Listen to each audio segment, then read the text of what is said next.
Hello everyone, मैं assistant professor Radha Tiwari गोसे वाणिज्य महाविद्यालय वर्धा के ई लर्निंग प्लेटफॉर्म पे आप सभी का स्वागत करती हूँ। दोस्तों, पिछले वीडियो में हमने सॉफ्ट स्किल से संबंधित जानकारी अर्जित की है। आज के वीडियो में हम देखेंगे कि हार्ड स्किल क्या होती है या हार्ड स्किल के अंतर्गत किन स्किल्स अगर आपके पास है तो वो हार्ड स्किल में उसका अंतर्भाव होगा। इसकी हमें आज यहाँ पे जानकारी लेनी है। तो विशेष रूप से हार्ड स्किल हम ये बोल सकते हैं कि जो आपको मतलब किसी एक मशीन को चलाने का ज्ञान या आपको मतलब आपके पास किसी आपने एक चीज सीखी जा सकती है। ये जो हार्ड स्किल है ये सीखी जा सकती है और सिखाई भी जा सकती है। तो ऐसी एक परिस्थिति जहां आपने कोई कौशल अर्जित किया, कोई ज्ञान अर्जित किया और फिर वो दूसरों को दिया, ये सब बातें हम हार्ड स्किल में यहाँ पे मुख्य रूप से देखते हैं। इसमें लेखन की कला आती है, टंकन की कला आती है। टंकन माने टाइपिंग। तो ये सब चीजें क्या है? टाइपिंग। जैसे हम पहले जाके सीखते हैं और फिर अगर हमें फास्ट टाइपिंग आ जाती है। अब जैसे मान के चलिए मैं कॉलेज में प्रोफेसर हूँ, प्राध्यापक हूँ, तो मैंने कहीं से टाइपिंग सीखी और बहुत फास्ट अब मुझे टाइपिंग आ चुकी है। लेकिन अगर मैं ये सोचूं कि मेरे छात्रगणों को बाहर जाके पैसे खर्च ना करना पड़े और उन्हें जो वो फटाफट टाइपिंग आनी चाहिए और उसके जो एक कुछ बारकावे होते हैं, कुछ ऐसी चीजें होती है जो मतलब जहाँ वो सिखाए जाते हैं और जो मुझे पता चले, क्या अब मैं वो आपको नहीं सिखा सकती? बेशक सिखा सकती हूँ। तो ऐसी जो चीजें मतलब जो खुद सीखी जा सकती है और दूसरों को सिखाई जा सकती है, मुख्यतः ऐसे गुण कौशल्यों का अंतर्भाव हार्ड स्किल में होता हुआ दिखाई पड़ता है। और ये जो हार्ड स्किल होती है, ये जो आपका एक जीवन नृत्य होता है जिसको हम रिज्यूमे भी कहते हैं। इस रिज्यूमे में आपको जो नियोक्ता होता है, मतलब आपको जो जॉब देगा, जॉबर जो है, वो जो आपको जॉब प्रदान करने वाला व्यक्ति है, वो आपको जब जॉब देगा तो आपके रिज्यूमे को देखेगा कि उसमें क्या क्या एक ऐसी आपको दूसरों से अलग बनाने वाली कौशल है, कुछ ऐसी बातें हैं जो आपके पास ज्ञान है जो अन्यों के पास नहीं है। तो इसके आधार पे आपको वो विशेष जॉब प्रदान की जा सकती है। तो ऐसे कुछ गुणों को हम यहाँ पे हार्ड स्किल के अंतर्गत आज पढ़ेंगे। सबसे पहला इसमें बताया है टंकन।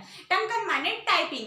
अब टाइपिंग का एक ऐसा कौशल है कि आज के आधुनिक जग में पहले वो खटर खटर वाली टाइपराइटर वाली बहुत आवाज करने वाली मशीन हुआ करती थी, लेकिन आजकल कंप्यूटर टाइपिंग का दौर है। कंप्यूटर के कीबोर्ड पे उतने ही स्पीड से टाइपिंग की जाती है और ये आज के युग की मांग है। तो इसीलिए अगर हम आज के दौर में कांधे से कांधा मिला के चलना चाहते हैं तो आपके पास टंकन कला होनी चाहिए, और अगर है तो वो हार्ड स्किल का एक प्रकार माना जाता है।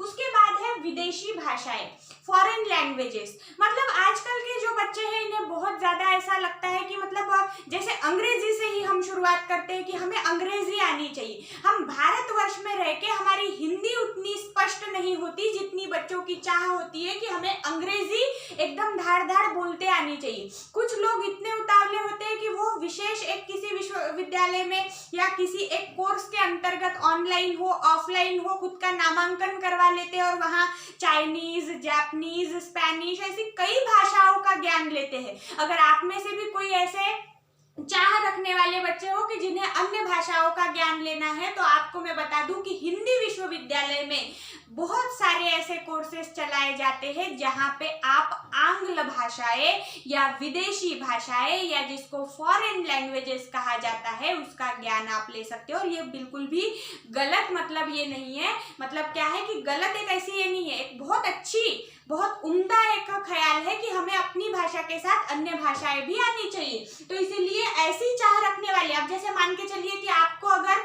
स्पेनिश आती है, आपको अगर जापानीज आती है, तो ऐसे में आपकी जो भाषा है हिंदी, मराठी, इंग्लिश, इन तीन भाषाओं के साथ आप अपने घर में बैठ के अपने लैपटॉप या कंप्यूटर के आधार पे किसी एक विदेशी कंपनी के इंटरव्यू को फेस कर सकते हो और आपके भाषा के ज्ञान पर, आपके पास जो भाषा का ज्ञान है उस ज्ञान के आधार पर आप मीडिएटर का जॉब कर सकते हो। मतलब जो कंपनी मान के चलिए जापानीज कंपनी है, वो इंडियन कंपनी के साथ एक डील करना चाहती है, लेकिन इंडियन कंपनी में जो काम करने वाले लोग हैं उनको जापानीज नहीं आती और जो जापानीज कंपनी में काम करने वाले लोग हैं उनको हिंदी या मराठी नहीं आती। मान के चलिए मुंबई में स्थित है व्यवसाय, तो ऐसे परिस्थिति में आप वहां पे मीडिएटर की भूमिका निभाएंगे। आपको हिंदी और मराठी भी आती है और आपको जापानीज भी आती है, तो वो वाला व्यक्ति क्या बोल रहा है आप इस कंपनी वालों को समझाएंगे और इनका क्या उस पर रिप्लाई है उस कंपनी वाले को समझाएंगे, और लाखों में आप यहाँ पे पैसे कमा सकते हैं।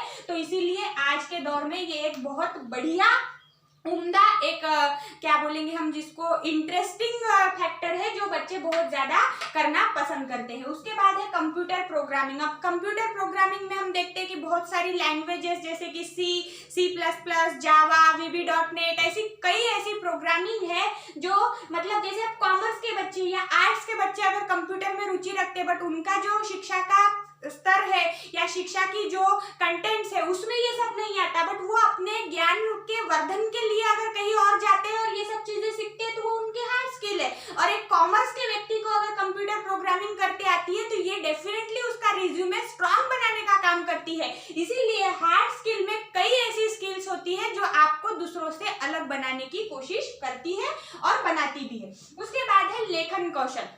अब लेखन कौशल में क्या आएगा, तो सॉफ्ट स्किल में हमने संवाद कौशल देखा था। कुछ लोग ऐसे होते हैं जो अपनी बात बोल के अच्छे शब्दों के साथ प्रस्तुत कर सकते हैं, और कुछ लोगों के पास लेखन कौशल होता है, वो अपने लेखनी के आधार पे अपनी अभिव्यक्ति को व्यक्त करते हैं। तो ऐसा ही जो लेखन कौशल्य है उसका अंतर्भाव होता है हार्ड स्किल में।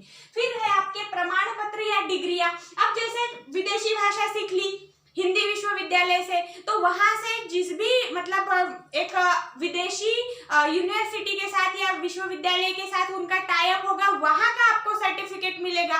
वो सर्टिफिकेट आप अपने रिज्यूमे में वहां पे अपने ऐड कर सकते हो। तो इसीलिए प्रमाण पत्र या डिग्रियां भी एक प्रकार की हार्ड स्किल मानी जाती है जो आपको एक दूसरों से अलग बनाने में मददगार साबित होती है। उसके बाद है वेब डिजाइन।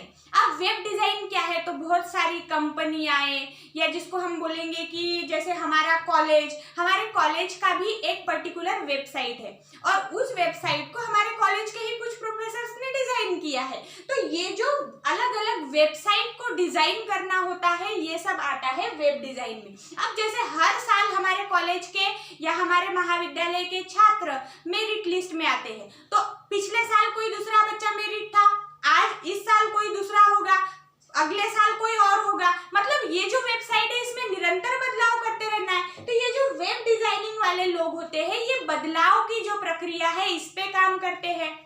अपनी जो वेबसाइट है उसको और अच्छा कैसे प्रदर्शित किया जा सकता है इस पे काम करते हैं। और ये जो वेब डिजाइनिंग की प्रक्रिया है ये भी एक कौशल हार्ड स्किल के अंतर्गत माना जाता है। उसके बाद है तथ्य विश्लेषण। अब तथ्य विश्लेषण माने डेटा एनालिसिस। बहुत सारा हमने किसी एक समस्या को पकड़ा, उस समस्या को निजात पाने के लिए, उससे छुटकारा पाने के लिए क्या करना चाहिए, क्या उपाय हो सकते हैं, उस समस्या का कारण क्या है, ये सब जानकारी कर ली।